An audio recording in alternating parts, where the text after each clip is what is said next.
Tonkotsu Ramen originated in Hakata, Fukuoka, Japan. Its rich, creamy broth is made by slowly simmering pork bones for many hours. Thin, straight noodles are the perfect match for this flavorful soup. Today, Tonkotsu Ramen is one of Japan's most popular noodle dishes. Follow each step and create your own authentic bowl of ramen. 150-gram bread flour, 70 cc kansui. Mix everything until the flour is evenly combined and no dry flour remains. Use the palm of your hand and your body weight to knead the dough firmly. Keep kneading until it becomes smooth and elastic. Ramen dough is very firm. Roll it out by hand as thin as possible. When it becomes difficult to stretch, cut the dough in half and continue rolling each piece separately.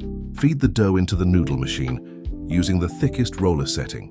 The dough must be less than 1 centimeter thick before using the roller to avoid damaging the machine. Change the roller to the middle thickness and pass the dough through once more. Switch to the thinnest roller setting and roll the dough one final time. Move the handle from the roller to the noodle cutter. Then feed the dough into the thin noodle cutter. Guide the dough gently as the noodles come out. Boil the fresh noodles for about 1 minute.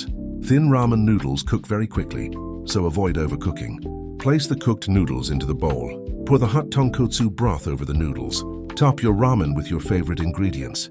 Try classic toppings such as chashu pork, green onion, kikurage mushroom, benishoga, sesame seeds, garlic. Mix and match to create your perfect bowl. Your handmade tonkotsu ramen is ready. Enjoy an authentic Japanese ramen experience made by your own hands.